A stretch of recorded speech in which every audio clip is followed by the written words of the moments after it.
ये problem on train rail संबंधी प्रश्न का पार्ट 4 है। इससे पहले इस चैप्टर से हम 3 पार्ट पढ़ चुके हैं। तीनों पार्ट में हमने बहुत ही इम्पोर्टेंट प्रश्नों को सीखा था और उसका शॉर्ट ट्रिक भी सीखा था। आज हम रिलेटिव स्पीड के बारे में पढ़ेंगे। ये जो रिलेटिव स्पीड है, ये इस चैप्टर का बहुत ही इम्पोर्टेंट पार्ट है। इससे बहुत सारी इम्पोर्टेंट प्रश्न बनते हैं। रिलेटिव स्पीड में 2 तरह के केस होते हैं, केस 1 और केस 2। केस 1 जो सेम डायरेक्शन के लिए होता है और केस 2 जो अपोजिट डायरेक्शन के लिए होता है। सेम डायरेक्शन में क्या होता है, एक ट्रेन है जिसका स्पीड है 80 किलोमीटर प्रति घंटा और दूसरा एक ट्रेन है जिसका स्पीड है 130 किलोमीटर प्रति घंटा। दोनों सेम डायरेक्शन में पैरेलल जा रहे हैं, सेम डायरेक्शन में जा रहे हैं, तो इनका स्पीड जो होगा रिलेटिव स्पीड वो क्या होगा, इनका रिलेटिव स्पीड क्या होगा, दोनों स्पीड का डिफरेंस होगा और डिफरेंस हम हमेशा प्लस में लेंगे।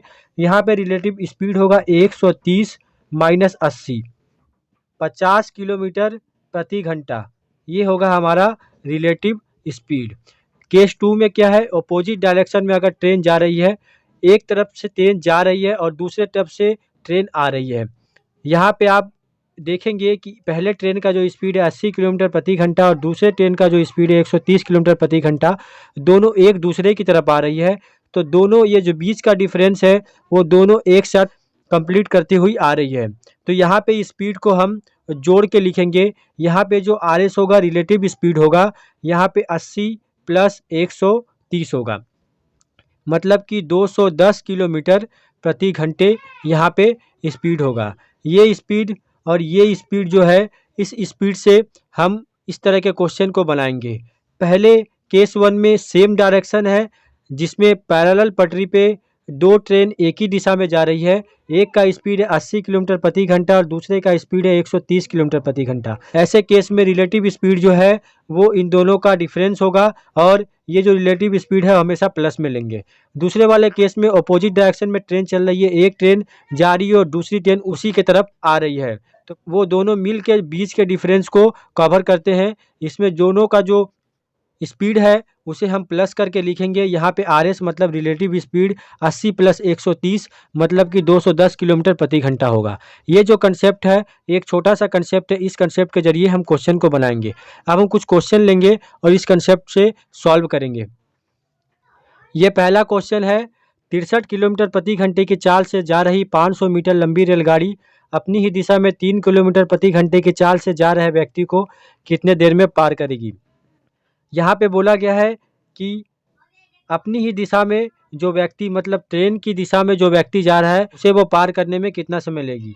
ये एक ट्रेन है जिसका स्पीड दिया हुआ है 63 किलोमीटर प्रति घंटा और यहाँ से एक आदमी है जो जा रहा है, उसका स्पीड है 3 किलोमीटर प्रति घंटा। सेम डायरेक्शन में इस तरह ही जा रहा है। तो यहाँ पे हमने पहले कंसेप्ट में सीखा है कि अगर सेम डायरेक्शन में जा रहा है तो हम स्पीड को माइनस करेंगे। तो यहाँ पे रिलेटिव स्पीड क्या होगा, 63 माइनस 3 इक्वल टू 60 किलोमीटर प्रति घंटा। यहाँ पे डिस्टेंस हम क्या लेंगे, डिस्टेंस लेंगे 500 मीटर, क्योंकि एक रेलगाड़ी है जो आदमी को क्रॉस कर रही है तो रेलगाड़ी खुद की लंबाई क्रॉस करेगी। 500 मीटर होगा हमारा डिस्टेंस। अब हमें बताना है कि उस व्यक्ति को पार करने में कितना समय लगेगा। हमारे पास डिस्टेंस है और रिलेटिव स्पीड है।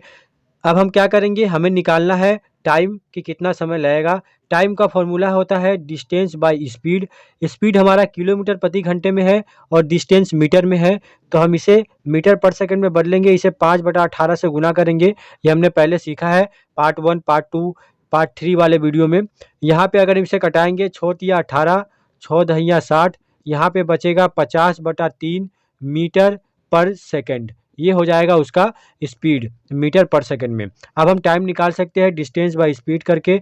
डिस्टेंस है हमारा 500 मीटर, बटा में स्पीड होगा, मतलब ये उल्टा हो जाएगा 3/50। इसे कटाएंगे 0 0 और ये 10 बार में कट जाएगा, तो हमारे पास आंसर आएगा 30 सेकंड। मतलब कि अगर ट्रेन उसी दिशा में जा रही है और व्यक्ति भी उसी दिशा में जा रहा है तो उसे क्रॉस करने में 30 सेकंड का समय लगेगा। ये सब क्वेश्चन पूछे जाते हैं। अब हम बनाते हैं एक अगला प्रश्न। यहाँ पे दिया गया है कि दो रेलगाड़ी क्रमशः 200 मीटर तथा 150 मीटर लंबी है, जो क्रमशः 40 किलोमीटर प्रति घंटे तथा 45 किलोमीटर प्रति घंटे की दर से समानांतर पटरियों पर एक ही दिशा में जा रही है। मिलने के कितने समय बाद वो एक दूसरे को पार कर जाएगी।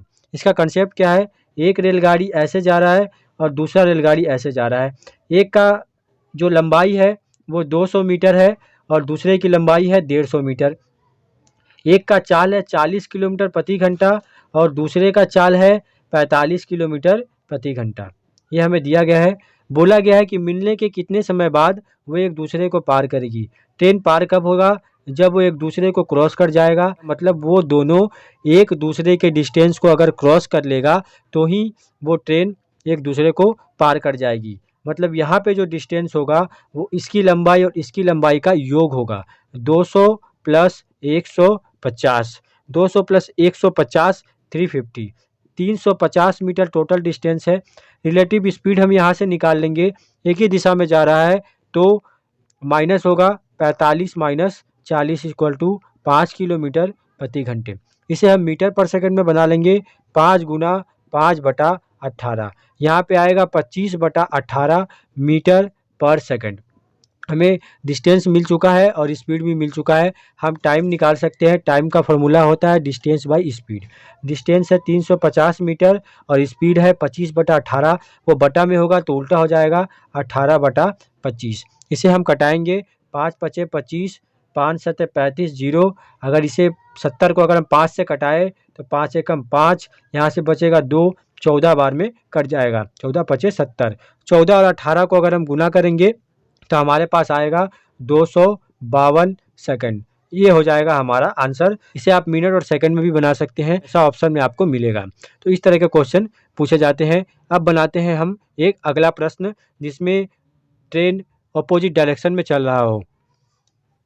इस क्वेश्चन में दिया गया है कि 60 किलोमीटर प्रति घंटे की चाल से जा रही 110 मीटर लंबी रेलगाड़ी अपने से विपरीत दिशा में 6 किलोमीटर प्रति घंटे की चाल से भागे जा रहे व्यक्ति को कितने देर में पार करेगी। यहाँ पे अपोजिट डायरेक्शन है। एक ट्रेन है जो इस दिशा में जा रहा है जिसकी लंबाई है 110 मीटर और इसका चाल दिया हुआ है 60 किलोमीटर प्रति घंटे। एक व्यक्ति है जो उसके अपोजिट डायरेक्शन में आ रहा है, मतलब कि ऐसे भाग रहा है। उसका स्पीड है 6 किलोमीटर प्रति घंटे। व्यक्ति की कोई लंबाई नहीं होगी जिसे ट्रेन क्रॉस करेगा। आप जानते हैं ट्रेन अगर व्यक्ति को क्रॉस कर रहा है तो खुद की लंबाई क्रॉस करेगा। हमें पता है यहाँ पे डिस्टेंस तो 110 मीटर ही होगा। यहाँ पे स्पीड क्या होगा, रिलेटिव स्पीड इन दोनों का योग होगा क्योंकि ये अपोजिट डायरेक्शन में जा रहे हैं। वो एक इस दिशा में जा रहा है तो दूसरे उसके उल्टे दिशा में जा रहा है, इसलिए यहाँ पे रिलेटिव स्पीड में दोनों स्पीड ऐड हो जाएंगे। 60 प्लस 6 इक्वल टू 66 किलोमीटर प्रति घंटे। ये हो गया। इसे हम मीटर पर सेकंड में कन्वर्ट कर लेंगे। 66 गुना 5/18, 6 से कटाएंगे 6 या 18, यहाँ पे 11, मतलब 55/3 मीटर पर सेकंड। ये हो जाएगा रिलेटिव स्पीड। डिस्टेंस हमें पता है 110 मीटर। टाइम हम निकाल सकते हैं। टाइम का फॉर्मूला होता है डिस्टेंस बाई स्पीड। डिस्टेंस है हमारा 110 मीटर, स्पीड है 55/3। इसे हम उल्टा कर लेंगे क्योंकि ये डिवाइड में होगा तो 3/55 यहाँ पे हो जाएगा। इसे हम कटाएंगे तो ये 2 बार में कट जाएगा। 2 पचे 10 का 0 हाथ में 1, 2 पचे 10 1 11, तो 2 बार में कट जाएगा। तो यहाँ पे आंसर आ जाएगा 6 सेकंड। 6 सेकंड में वो इस व्यक्ति को पार कर जाएगा। तो इस तरह के क्वेश्चन पूछे जाते हैं। अब हम बनाते हैं एक अगला प्रश्न। इस क्वेश्चन में दिया गया है कि दो रेलगाड़ी क्रमशः 140 मीटर तथा 160 मीटर लंबी है, जो क्रमशः 60 किलोमीटर प्रति घंटे तथा 40 किलोमीटर प्रति घंटे की चाल से एक दूसरे की विपरीत दिशा में जा रही है। मिलने के कितने समय बाद वे एक दूसरे को पार कर जाएगी। एक ट्रेन इस दिशा में जा रही है तो दूसरी ट्रेन इस दिशा में जा रही है। पहले की लंबाई है 140 मीटर और दूसरे की लंबाई है 160 मीटर। पहले का जो स्पीड है वो 60 किलोमीटर प्रति घंटा है और दूसरे का जो स्पीड है वो 40 किलोमीटर प्रति घंटा है। यहाँ पे हम डिस्टेंस क्या बनाएंगे, यहाँ पे डिस्टेंस होगा हमारा इन दोनों की लंबाई, क्योंकि जो दोनों ट्रेन है दोनों एक दूसरे की लंबाई को क्रॉस करेगी। तो यहाँ पे डिस्टेंस होगा 140 प्लस 160 इक्वल टू 300 मीटर। ये हमारा हो जाएगा डिस्टेंस। स्पीड क्या निकालेंगे हम, रिलेटिव स्पीड। इन दोनों के स्पीड को हम ऐड कर देंगे क्योंकि दोनों एक दूसरे की तरफ जा रहा है, तो यहाँ पे स्पीड होगा 60 + 40 = 100 किलोमीटर प्रति घंटा। इसे हम किलोमीटर प्रति घंटा से मीटर पर सेकंड में बदल लेंगे क्योंकि यहाँ पे मीटर में है। इसे करेंगे 100 × 5/18। इसे कटाएंगे, दोनों 18 और 50 बार में ये कट जाएगा, तो यहाँ आएगा 250/9 मीटर पर सेकंड। हमारे पास स्पीड भी मिल चुका है और डिस्टेंस भी मिल चुका है, तो टाइम हम निकाल सकते हैं। टाइम का फॉर्मूला होता है डिस्टेंस बाई स्पीड। डिस्टेंस है 300 मीटर और स्पीड है 250/9, तो स्पीड डिवाइड में है तो ये उल्टा हो जाएगा 9/250। ये कट जाएगा, ये 5 × 5 = 25, ये 5 × 6 = 30, यहाँ पे आएगा 6 × 9 = 54/5। अगर इसे तोड़ेंगे तो आएगा 10.8 सेकंड। ये हो जाएगा हमारा आंसर। दोनों मिलने के 10.8 सेकंड बाद एक दूसरे को क्रॉस कर जाएगी। ये हो जाएगा आंसर। अब हम बनाते हैं एक अगला प्रश्न। इस क्वेश्चन में बोला गया है कि दो रेलगाड़ी एक ही दिशा में क्रमशः 40 किलोमीटर प्रति घंटे तथा 20 किलोमीटर प्रति घंटे की समानांतर पटरियों पर जा रही है। तेज रफ्तार वाली रेलगाड़ी धीमी गति वाली रेलगाड़ी में बैठे एक व्यक्ति को 50 सेकंड में पार कर जाती है, तो तेज गति वाली रेलगाड़ी की लंबाई कितनी है। यहाँ पे कंसेप्ट क्या है, एक रेलगाड़ी है जो 40 किलोमीटर प्रति घंटे की स्पीड से चल रही है, दूसरी एक रेलगाड़ी है जो उसी दिशा में चल रही है, उसकी जो रफ्तार है वो 20 किलोमीटर प्रति घंटे है।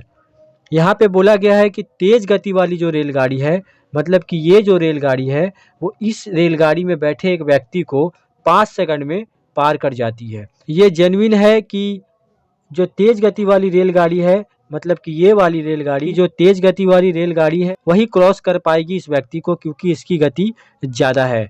यहाँ पे जो रिलेटिव स्पीड होगा वो हमारा होगा 40 - 20, क्योंकि दोनों एक ही दिशा में जा रहे हैं, मतलब कि 20 किलोमीटर प्रति घंटे।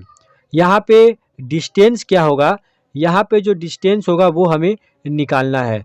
डिस्टेंस क्या होगा, इस व्यक्ति को ये ट्रेन क्रॉस कर रही है, ट्रेन को नहीं क्रॉस कर रही है बल्कि उस ट्रेन में बैठे व्यक्ति को क्रॉस कर रही है, मतलब कि ट्रेन खुद की लंबाई जो है, उसकी जो लंबाई है, लेंथ है, उसे वो क्रॉस कर रही है। तो हमें डिस्टेंस निकालना पड़ेगा, इसकी लंबाई ही इस क्वेश्चन में डिस्टेंस होगी। डिस्टेंस हमें फाइंड आउट करना है। डिस्टेंस का फॉर्मूला होता है स्पीड इनटू टाइम। स्पीड हमारे पास है 20 किलोमीटर प्रति घंटा, इसे मीटर पर सेकंड में बदल लेंगे, 5/18 से गुना करेंगे, ये हो जाएगा दोनों 18, ये 10, तो 50/9 मीटर पर सेकंड, ये हो जाएगा हमारा स्पीड। हमारे पास स्पीड है और हमारे पास टाइम जो है 5 सेकंड का, हमारे पास दोनों है स्पीड और टाइम। हमें निकालना है डिस्टेंस जिसका फॉर्मूला होता है स्पीड इनटू टाइम। तो हम क्या करेंगे, स्पीड है 50/9 और टाइम है 5 सेकंड का, इसे हम गुना करेंगे तो ये आएगा 250/9, इसे तोड़ेंगे तो 27 सही 7/5 मीटर आ जाएगा हमारा आंसर। मतलब कि उस ट्रेन की जो लंबाई है वो 27 सही 7/5 मीटर है। तो ऐसे भी क्वेश्चन पूछे जाते हैं। हमने जो प्रश्न किया बहुत ही इंपॉर्टेंट है, ऐसे प्रश्न बार बार एग्जाम में पूछे जाते हैं। आप इस कंसेप्ट से ऐसे क्वेश्चन को बहुत आसानी से बना सकते हैं।